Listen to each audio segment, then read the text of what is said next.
Mfalme Salman, mlinzi wa miji mitakatifu miwili na Saudi Arabia yote, ana mali ambayo inakisi ukubwa wa mfalme. Makadirio, thamani ya kuvutia ya trilioni 2 za dola. Kwa muktadha, angeweza kununua matawi yote ya Eiffel, kupamba uwanja wa michezo kwa viti vya dhahabu safi, na bado kuna pesa za kununua visiwa vya kibinafsi. Ndio trilioni na sifuri nyingi ambazo zingezidi kurasa za mwongozo wa hisabati. Lakini unafanya nini na mali kama hiyo? Kisiwa cha kipekee tayari anacho. Chombo cha angani kilichoundwa masusi, kwa nini isiwe hivyo? Hata hivyo, jambo la kuvutia zaidi ni jinsi anavyochagua kutumia utajiri wake. Kuanzia makazi mazuri hadi uwekezaji mkubwa, tunakaribia kuchunguza ulimwengu wa matumizi makubwa ya mfalme, tukijishughulisha na mkusanyiko mkubwa wa mali wa Salman. Utajiri wake unategemea uwekezaji mkubwa na rasilimali asilia ambazo zinaahidi kudumu kwa vizazi vingi. Familia ya kifalme inakusanya mali ya ukubwa kupitia vyanzo vikubwa kama vile diwan ya kifalme na fedha za uwekezaji wa umma, lakini hakuna kinachofanana na mapato ya trilioni 1 ya dola yanayotokana na Saudi Aramco. Safari ya kampuni hii ni hadithi inayorejea mwanzo wa karne ya 20, wakati Saudi Arabia ilikuwa eneo la majangwa makubwa na rasilimali chache. Hatima ya ufalme ilibadilika kwa kasi mnamo 1968 wakati wa ugunduzi wa mafuta katika peninsula ya Kiarabu. Hatua hii ilianzisha enzi mpya, ikibadilisha nchi kutoka kwa taifa linalotegemea mapato ya kilimo na hija kuwa nguvu ya kiuchumi duniani. Historia ya Saudi Aramco inaanza na makubaliano ya ruhusa yaliyofanywa mnamo 1933 kati ya serikali ya Saudi na Standard Oil of California, baadaye inayojulikana kama Chevron. Mkataba huu ulikipa kampuni ya Kimarekani haki ya kuchimba na kutoa mafuta katika eneo hilo, kisima cha kwanza cha mafuta kilichofanikiwa kinachojulikana kama Damamno. ZP kilifanikisha kufikia akiba za mafuta mwaka wa 1930, hivyo kuweka msingi wa mabadiliko makubwa katika ufalme. Kwa miongo kadhaa iliyofuata, serikali ya Saudia iliongeza hatua kwa hatua ushiriki wake katika kampuni ya mafuta na hatimaye kufikia utaifa kamili wa Saudi Aramco mwaka wa 1990. Mchakato huu uliwakilisha mabadiliko muhimu katika udhibiti, ambapo serikali ya Saudia ilichukua udhibiti wa shughuli ambazo hapo awali zilikuwa zikiendeshwa na kampuni za Kimarekani. Utaifa wa Saudi Aramco ulikuwa hatua ya kimkakati ambayo iliruhusu familia ya kifalme ya Saudia kufaidika kutokana na utajiri mkubwa unaotokana na akiba kubwa za mafuta ya nchi hiyo. Ukuaji na maguzi ya Saudi Aramco yamekuwa ya kuvutia. Hivi sasa kampuni hiyo imejikita kama kampuni yenye thamani zaidi duniani, ikitoa kwa kasi ya 1.8 milioni ya pipa za mafuta kwa siku. Shughuli zake zinashughulikia mnyororo wote wa uzalishaji wa mafuta, kuanzia utafiti na uchimbaji hadi usafishaji na usambazaji. Ushirikishaji huu wa wima unahakikisha kuwa Saudi Aramco inabaki katika nafasi yake ya kipekee katika ulimwengu wa nishati. Utajiri unaozalishwa na Saudi Aramco huelekezwa moja kwa moja kwenye hazina ya serikali ya Saudia na kwa hivyo kwa familia ya kifalme. Mfalme Salman, kama kiongozi wa familia ya Al Saud, anafaidika kwa kiasi kikubwa kutokana na faida za kampuni hii kubwa ya mafuta. Mwaka wa 2022, thamani ya soko ya kampuni hiyo ilizidi alama ya 2 trilioni, hata kwa kuzingatia mienendo ya soko la kimataifa. Uwezo huu wa kustahimili na kuongoza katika sekta ya nishati unahakikisha kuwa utajiri wa familia ya kifalme unaendelea kupanuka mwaka hadi mwaka. Athari ya Saudi Aramco kwa utajiri wa familia ya kifalme ya Saudia haipatikani. Faida za kampuni hiyo zinasaisha maisha ya kifahari ya familia ya Al Saud, ikiruhusu matumizi makubwa katika majumba ya kifalme, meli za kifahari na ndege binafsi. Uchumi uliotokana na Saudi Aramco huruhusu familia ya kifalme kuwa na ushawishi mkubwa katika ulimwengu, kuathiri sera za kiuchumi na uhusiano wa kimataifa. Mbali na kuchangia kwa mali binafsi ya wanajeshi wa kifalme, Saudi Aramco ni msingi muhimu katika mkakati wa kiuchumi wa ufalme. Kampuni hiyo ina jukumu muhimu katika utekelezaji wa maono ya 2030 ya Saudi Arabia, mpango mkubwa unaolenga kupanua uchumi wa nchi na kupunguza utegemezi wake wa mafuta kupitia uwekezaji wa kimkakati na ushirikiano wa kimataifa. Saudi Aramco inasaidia kujenga mustakabali wa kiuchumi wenye ustawi na utofauti zaidi kwa ufalme. Mazingira ya kihistoria na maendeleo ya kampuni hiyo ni muhimu kwa kuelewa jinsi Mfalme Salman na familia ya kifalme walivyokusanya mali yao kubwa kuanzia mwanzo wake wa kawaida kama mkataba wa kibali na kampuni ya mafuta ya Kimarekani hadi kuwa moja ya nguvu kuu za nishati duniani. Saudi Aramco imekuwa msingi wa kifedha unaunga mkono mali ya familia ya Al Saud, milki yao kubwa na maisha ya anasa ya mfalme. Kama ilivyotajwa hapo awali, mali kubwa ya Mfalme Salman imekuwa ikitumika kufadhilia mapendeleo yake kwa anasa ya hali ya juu. Ana mkusanyiko wa kuvutia wa mali ambazo ni pamoja na majumba ya kisasa, visiwa binafsi, magari ya kigeni na ndege binafsi, hivyo kufanana na baadhi ya matajiri wakubwa zaidi duniani. Matumizi makubwa ya mfalme pia yanaenea kwa ununuzi uliofanywa na washiriki wengine mashuhuri wa familia yake, kuanzia ikulu ya Al-Yamama katika Riyadh hadi ikulu ya Al-Salam katika Jeddah. Kila makazi yanaunganisha kwa usawa usanifu wa jadi wa Kiislamu na starehe na ustadi wa anasa ya kisasa. Majumba haya si tu ishara za nguvu na utajiri, lakini pia yanawakilisha urithi wa kitamaduni wa Saudi Arabia. Kwa mfano, ikulu ya Al-Yamama ni alama ya kivutio na ushawishi katika moyo wa Riyadh, ikitumika kama makazi rasmi na pia kituo cha kazi cha Mfalme Salman bin Abdulaziz Al Saud. Zaidi ya makazi ya kawaida, kazi hii ya usanifu ni ushahidi wa urithi wa kudumu na umuhimu wa ufalme wa Saudi Arabia. Umuhimu wa kihistoria wa ikulu hiyo umeunganishwa kwa undani na mwendo wa Saudi Arabia, hivyo kuakisi mageuzi ya nchi tangu kuanzishwa kwake hadi hadhi yake ya sasa kama nguvu ya kimataifa. Ilijengwa mwishoni mwa karne ya 20. Ikulu ya Al-Yamama ilibuniwa kuwakilisha ukuu na mamlaka ya familia ya kifalme. Usanifu wake unaunganisha vipengele vya muundo wa jadi wa Kiislamu na vipengele vya kisasa, hivyo kuonyesha kwa njia ya kipekee na ya kuvutia urithi wa kitamaduni wa ufalme. Uso wa jumba la kifalme umeambatanishwa na miundo tata ya kijiometri na uandishi mzuri wa herufi ambazo ni sifa za kipekee za sanaa ya Kiislamu, huku ndani yake ikivutia kwa fanicha za hali ya juu na teknolojia ya kisasa. Muundo wa jumba hilo ulifikiriwa kwa uangalifu ili kukidhi mahitaji ya kibinafsi na kazi rasmi za mfalme. Majumba yake makubwa na maeneo ya kukaribisha wageni ni mahali pa hafla za kiserikali na mikutano ya kidiplomasia. Maeneo haya yaliundwa kwa lengo la kuvutia kwa dari za juu, taa kubwa za kifahari na mapambo ya kifahari ambayo yanaonyesha utajiri na hadhi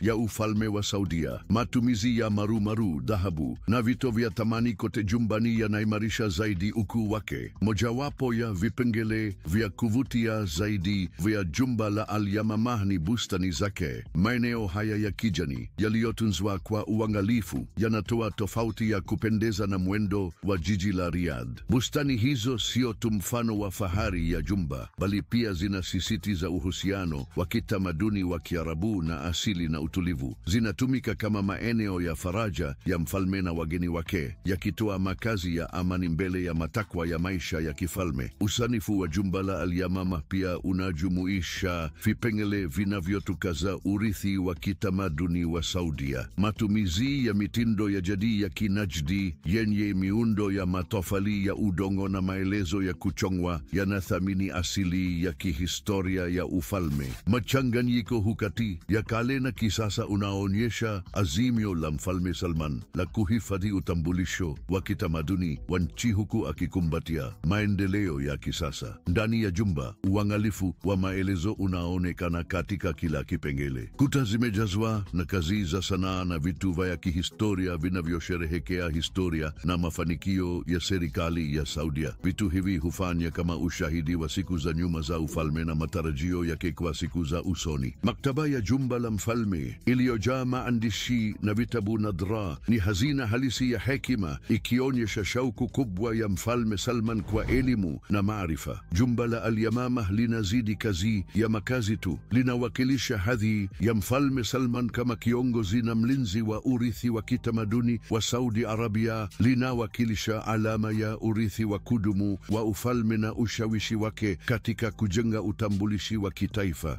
Uzuri wa usanifu wa majengo na thamani ya kihistoria ya jumba hilo hufanya kuwa makazi mafaa kwa mfalme ambaye amekuwa na jukumu muhimu katika maendeleo na kisasa cha ufalme. Kikiwa kando ya pwani ya kuvutia ya Jeddah, jumba la Al Salam linatumika kama makazi ya kiangazi ya mfalme Salman bin Abdulaziz Al Saud. Jumba hili si tu bustani ya anasa na ustawi, bali pia kituo muhimu cha kitamaduni na kidiplomasia. Nafasi yake ya kimkakati karibu na Bahari Nyekundu hutoa mazingira tulivu yanayofaa kwa wakati wa mapumziko na mikutano muhimu. Jumba la Al Salam linapongezwa kwa muundo wake wa kifahari unaunganisha usanifu wa kitamaduni wa Saudi na ule wa kisasa wa kifahari. Nje ya jumba lina sifa za mistari thabiti na madirisha makubwa yanayotoa maoni ya kuvutia ya mazingira yanayozunguka. Matumizi ya vifaa vya kienyeji na vipengele vya kitamaduni katika ujenzi wake vinathamini urithi wa kitamaduni wa Saudi Arabia, huku kuunganishwa kwa vipengele vya kisasa kukiashiria mtazamo wa kisasa wa ufalme. Ndani, jumbani mfano wa utajiri na ufasaha. Vifaa vya ndani vimepambwa kwa samani za kifahari, michoro ya kina na taa kubwa zinazoangaza majumba makubwa. Jumba hilo lina vifaa vya kisasa, ikiwa ni pamoja na vyumba vya kulala, vyumba vya mikutano na maeneo ya burudani, kuhakikisha faraja na urahisi wa juu kwa wageni wake. Muundo wa jumba la Al Salam hauelezi tu sifa za kibinafsi za mfalme Salman, bali pia unaonyesha ubora wa usanifu wa Saudi Arabia. Moja ya sifa za kuvutia zaidi za jumba la Al Salam ni bustani zake kubwa na fuo za peki. Nafasi hizi za nje zimeundwa kwa uangalifu, zikiunda mahali pa utulivu ambapo wageni wanaweza kupumzika na kufurahia uzuri wa asili wa pwani ya bahari ya Shamu. Bustani hizo zinaonyesha uhusiano wa kina wa Kiarabu na asili, huku zikitolea mazingira ya amani ambayo yanaendana kikamilifu na utajiri wa mambo ya ndani ya jumba. Jumba la Al Salam lina jukumu muhimu kama kituo cha kitamaduni na kidiplomasia. Linashughulikia matukio mbalimbali, kuanzia mikutano ya familia ya kifalme hadi mikutano ya hali ya juu ya kidiplomasia. Kikiwa katika Jeddah, jiji linalojulikana kwa umuhimu wake wa kihistoria na utofauti wa kitamaduni, jumba hilo linakuwa eneo bora la kukuza uhusiano wa kimataifa na mabadilishano ya kitamaduni. Kwa mwaka mzima, jumba la Al Salam linakaribisha viongozi na maafisa wa hadhi kutoka sehemu mbalimbali za ulimwengu, likitumika kama eneo la mazungumzo na ushirikiano. Mikutano hii haileti tu mazungumzo ya kidiplomasia, bali pia inasisitiza urithi tajiri wa kitamaduni na ukarimu wa kawaida wa Saudi Arabia. Majumba makubwa ya kukaribisha na vifaa vya kisasa vya mikutano vimeandaliwa kwa ajili ya kukaribisha vikosi vikubwa, hivyo kuimarisha jumba hilo kama mahali pendwa kwa matukio makubwa ya kimataifa. Mbali na kazi yake ya kidiplomasia, jumba la Al Salam ni kituo muhimu cha kitamaduni kinachosherehekea sanaa na mila za Saudi. Mara nyingi, jumba hilo hufanya maonyesho na tamasha za kitamaduni, huku kikitolea jukwaa kwa wasanii na watendaji wa kienyeji kuonyesha vipaji vyao. Matukio haya yanasisitiza azimio la ufalme wa kuhifadhi na kukuza urithi wake wa kitamaduni, huku ikiimarisha kiburi na utambulisho wa kitaifa. Kwa upande mwingine, jumba la Murabba lililopo katikati ya Riyadh ni ushahidi wa historia tajiri na ubora wa usanifu wa Saudi Arabia. Lililojengwa miaka ya 1960, alama hii ya kihistoria inawakilisha wakati muhimu katika njia ya ufalme kuelekea kisasa. Lililowekwa na Mfalme Abdulaziz, mwanzilishi wa Saudi Arabia ya kisasa, jumba la Murabba lilikuwa moja ya majumba ya kwanza huko Riyadh kutumia mbinu za kisasa za ujenzi, hivyo kuweka kiwango kipya cha usanifu katika eneo hilo. Jumba la Murabba ni uwakilishi wa kuvutia wa usanifu wa jadi wa Najdi, kwa kuta zake nene za matofali ya udongo, mihimili ya mbao na maelezo ya kijiometri yaliyochongwa kwa uangalifu. Vifaa hivi sio tu vinahakikisha nguvu ya kimuundo, bali pia vinaonyesha mambo ya kitamaduni na kimazingira ya wakati huo. Matumizi ya matofali ya udongo, kwa mfano, yanatoa kinga ya asili dhidi ya hali ya hewa kali ya jangwani, kuhifadhi mazingira ya ndani lilikuwa baridi wakati wa majira ya joto na joto wakati wa majira ya baridi kali. Mradi wa jumba hilo ni mchanganyiko uliokamilika kati ya jadi na uvumbuzi. Ingawa unadumisha kiini cha usanifu wa Najdi, pia unajumuisha vipengele vya kisasa ambavyo vilizingatiwa kuwa vya kisasa kwa wakati huo. Ujumuishaji wa madirisha mapana na uwazi uliruhusu uingizaji hewa bora zaidi na kuingia kwa mwanga wa asili zaidi, kuinua faraja ya nafasi za ndani. Mchanganyiko huu kati ya kale na ya kisasa unakisi mtazamo wa Mfalme Abdulaziz wa Saudi Arabia inayosonga mbele, ambayo inaheshimu mizizi yake huku ikitazamia mbele. Jumba la Murabba lilifanya kazi kama makazi ya kifalme na makao makuu ya serikali hadi miaka ya 1900 na lilikuwa kitovu cha maisha ya kisiasa na kijamii huko Riyadh wakati huo. Jumba hilo limeona matukio mengi ya kihistoria na limepokea watu mashuhuri kutoka sehemu mbalimbali za ulimwenguni, likicheza jukumu muhimu katika kuanzisha uhusiano wa kidiplomasia wa ufalme. Eneo lake la kimkakati katikati mwa jiji lilifanya kuwa alama ya nguvu na mamlaka, likiimarisha jukumu kuu la ufalme katika jamii ya Saudi. Taifa la jumba ni pana, likijumuisha majengo mbalimbali na maeneo ya ua. Jengo kuu linalojulikana kama vyumba vya mfalme lilikuwa sehemu ya faragha ambapo Mfalme Abdulaziz na familia yake waliishi. Vyumba hivi vimepambwa kwa samani na mapambo ya hali ya juu, yakiashiria ustadi na talanta ya wanasanii wa Saudi. Ujenzi wa mbao ulio na maelezo,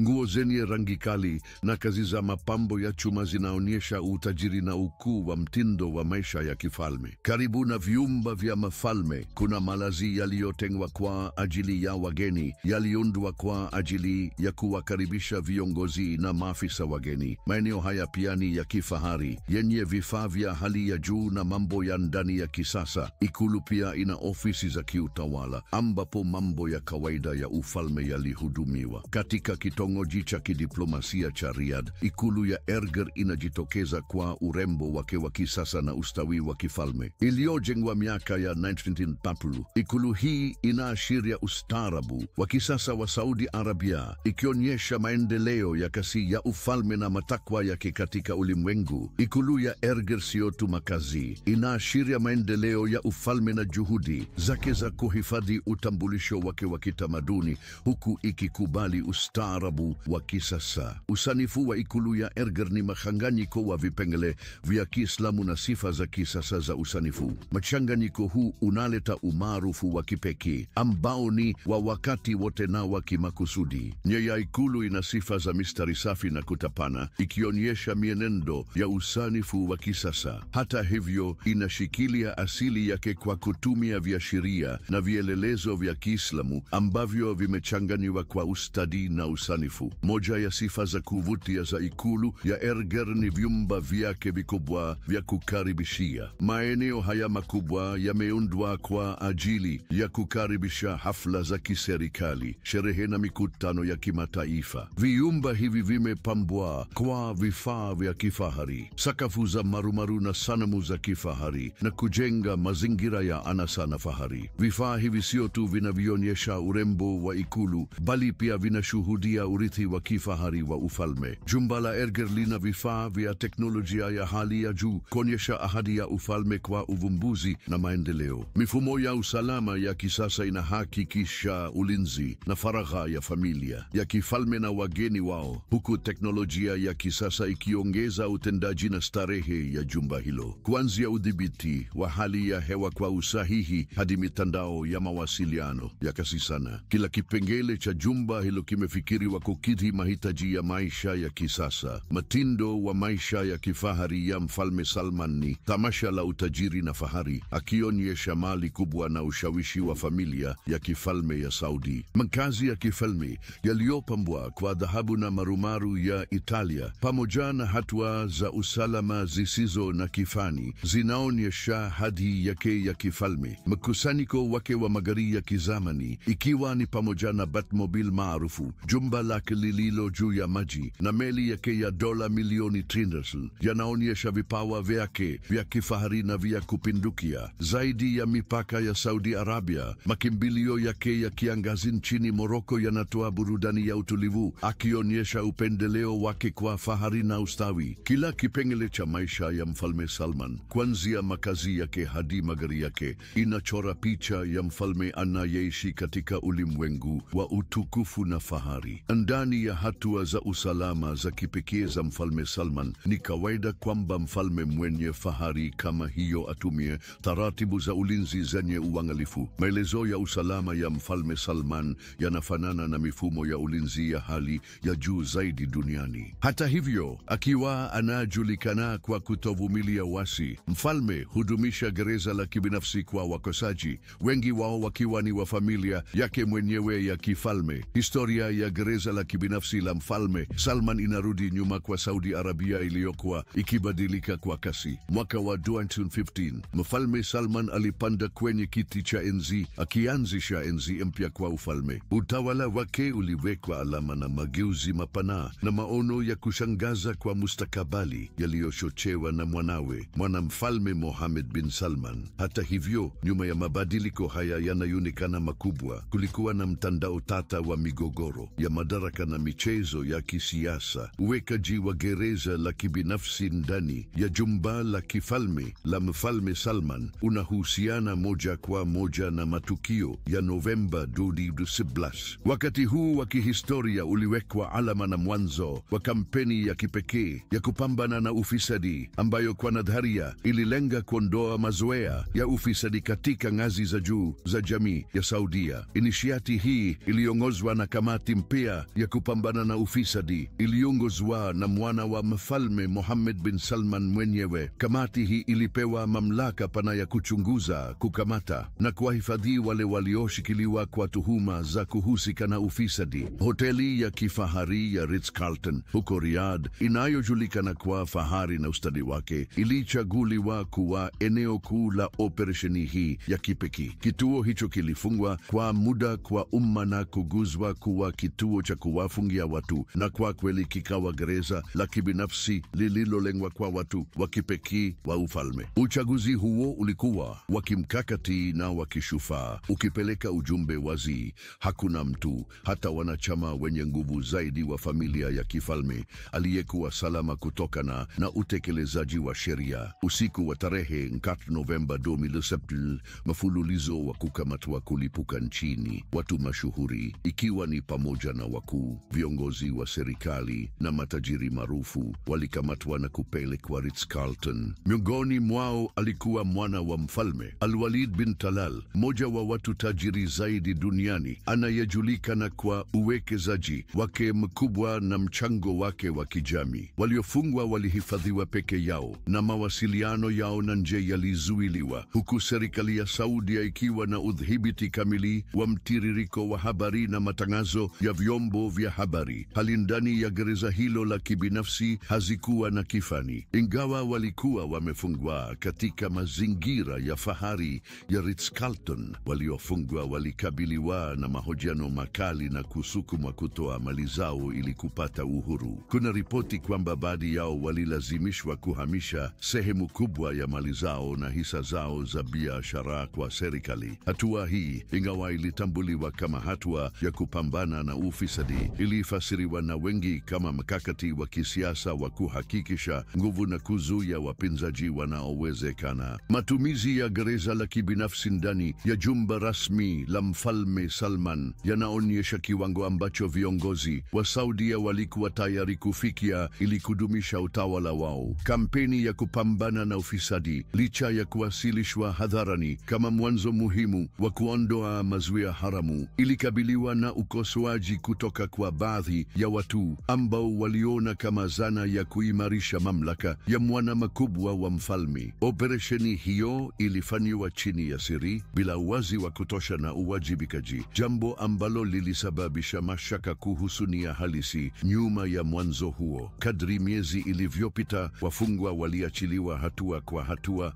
mara nyingi baada ya kufanya mikataba ya kifedha na serikali. Ritz-Carlton ilianza shughuli zake kwa umma tena, na gereza la kibinafsi katika jumba la Mfalme Salman halikujadiliwa tena. Hata hivyo, athari za operesheni hiyo ziliendelea kusikika katika ufalme, zikibadilisha usawa usawa wa nguvu ndani ya familia ya kifalme na kubadilisha hali ya kisiasa ya Saudia. Mfalme Salman anashiriki mali yake na mwanawe. Ni nini kinachoweza kuwa cha kushangaza zaidi kuliko kiongozi mkuu aliye na mali nyingi sana? Wawili, Mfalme Salman hahusiki na mali yake kubwa peke yake. Anashirikiana na mwanawe ambaye pia ni mfalme, na pamoja wanaongoza masuala ya kila siku ya Saudia kama timu yenye nguvu. Mwana mkubwa wa mfalme Mohammed bin Salman, anayejulikana kwa jina la MBS, ana nguvu na mali nyingi kama vile baba yake. Mkusanyiko wa mali wa MBS unaunganishwa moja kwa moja na jukumu lake katika serikali ya Saudia na maono yake ya kimkakati kwa mustakabali wa nchi hiyo. Kama mtangulizi wa maono ya DPT,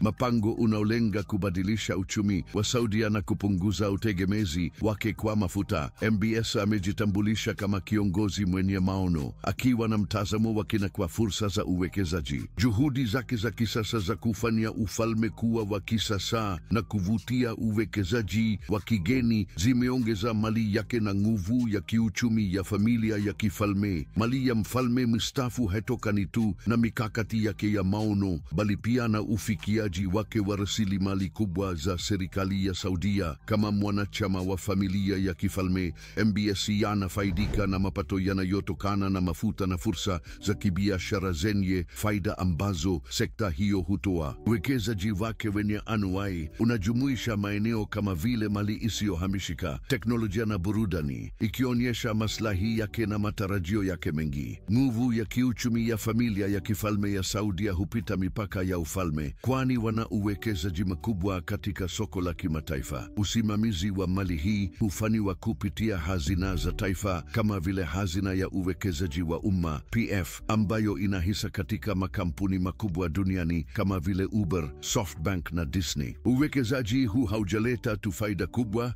bali pia huongeza ushawishi wa kiuchumi wa familia hii kwa kiwango cha kimataifa. Mali ya kibinafsi ya MBS iliyokadiriwa kuwa takriban dola bilioni 4 inaweza kuonekana kuwa ya kawaida ikilinganishwa na mali ya familia kwa ujumla, lakini inaonyesha ujanja wake wa kimkakati na uwezo wa kutumia rasilimali za ufalme. Uwekezaji wake katika mali maarufu kama vile ununuzi wa klabu ya mpira wa miguu ya Newcastle United na kununua mahoro wa Salvatore Mundi unaonyesha mwenendo wake wa kufanya hatua za kifedha zenye ujasiri ambazo huvutia macho ya ulimwengu. Mojawapo ya sifa zake za kuvutia zaidi ni shauku yake ya kufanya sherehe za fahari. Mwaka wa 2015, mara tu baada ya kuamuru kuingilia katika kijeshi nchini Yemen, MBS aliamua kupumzika kwa kufanya sherehe ya wiki 2 katika Maldives. Hakuwa tukio la kawaida. Mfalme mstaafu alikodisha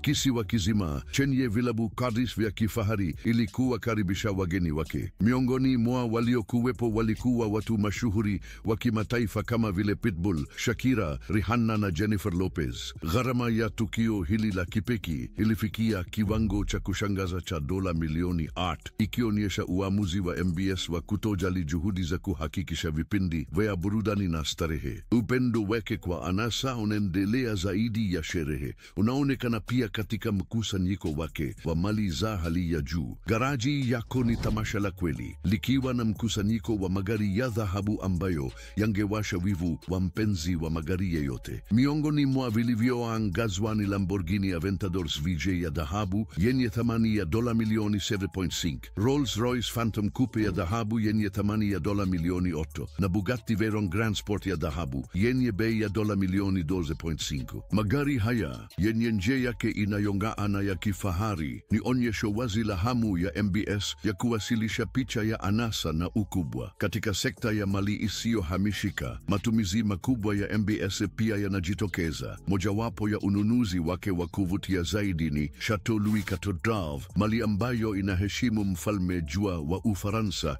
ikizingatiwa kuwa villa ya gharama kubwa zaidi duniani ilinunuliwa kwa kiasi cha dola milioni 300. Mambo ya ndani ya Chateau ni tamasha la kweli la utajiri, yakiwa yamepambwa kwa maelezo ya dhahabu na kazi za sanaa zisizo na kifani zinazorejezea utukufu wa ufalme wa Kifaransa wa karne ya 16. Mali hiyo pia inajumuisha sinema ya faragha, bwawa la anasa na bustani ya kuvutia ya ekari 57 Manhattan zenye vyanzo vya maji ambavyo vinaweza kudhibitiwa kwa simu ya mkononi, ikionyesha pendo la MBS la kuunganisha utamaduni na uvumbuzi wa kiteknolojia. Ununuzi wake wa hadhi ya juu pia umenea kwa ulimwengu wa sanaa na michezo. Katika hatua iliyovuta macho ya ulimwengu, alinunua Salvator Mundi, mahoro wa Yesu Kristo unaohusishwa na Leonardo da Vinci kwa dola milioni 460. Ununuzi huu haukuifanya tu kazi hiyo kuwa mahoro wa gharama kubwa zaidi duniani, bali pia ulionyesha thamani ya MBS kwa sanaa na ufunguzi wake kwa tamaduni na dini tofauti. Katika uwanja wa michezo, MBS alijitokeza kwa kununua Newcastle United, mojawapo ya vilabu vya soka vilivyo na historia ndefu zaidi ulimwenguni, kwa dola milioni 360. Ununuzi huu ulipa nguvu mpya kwa klabu hiyo na kuifanya ifike kileleni ya ligi kuu na kuzima tena matumaini ya mafanikio katika ligi ya mabingwa. Uwekezaji wa MBS katika Newcastle United unaonyesha mkakati wake wa kuvunja maslahi yake na kupanua ushawishi wake kimataifa. Katika ulimwengu wa baharini, kito cha taji cha ununuzi wake ni super yacht Serene, iliyonunuliwa kwa dola milioni Leonardo. Meli hii ya kuvutia yenye urefu wa futi 4.4 ni jumba halisi juu ya maji, ikiwa na vyumba vya kuogelea mbalimbali, sinema ya kipekee, jumba la mazoezi kamili na vyumba vya kulala vya kifahari. Kwa helipoti mbili na aina nyingi za burudani, Serene inaonyesha maono ya MBS ya maisha ya kisasa na kutafuta uzoefu wa kipekee. Bonyeza kadi inayofuata kwenye skrini yako kujifunza zaidi kuhusu kile ulimwengu wa kweli na wa pekee unakupa, na mimi nitakuwa huko nikikusubiri. Kwaheri kwa sasa.